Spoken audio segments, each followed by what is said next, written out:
Welcome to my YouTube automotive channel. In today's short video I have a 2020 Ford Edge and I will show you a couple of tricks on how to use door keypad entry.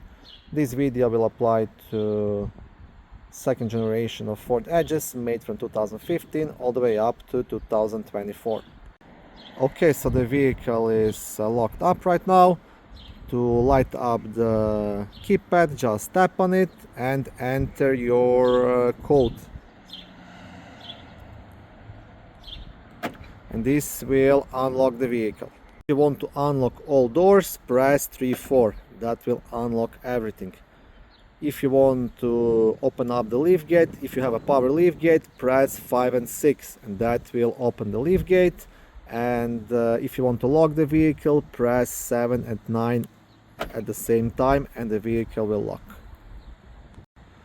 In case you don't have the keypad door code, in the description of this video I will post a link on how to get the factory code, and once you have the factory code then you can set up your own personal code.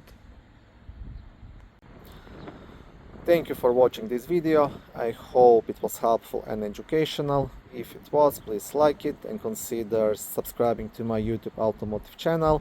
On my channel there is lots of how-to videos, do-it-yourself videos, car reviews, product reviews and other similar automotive topics.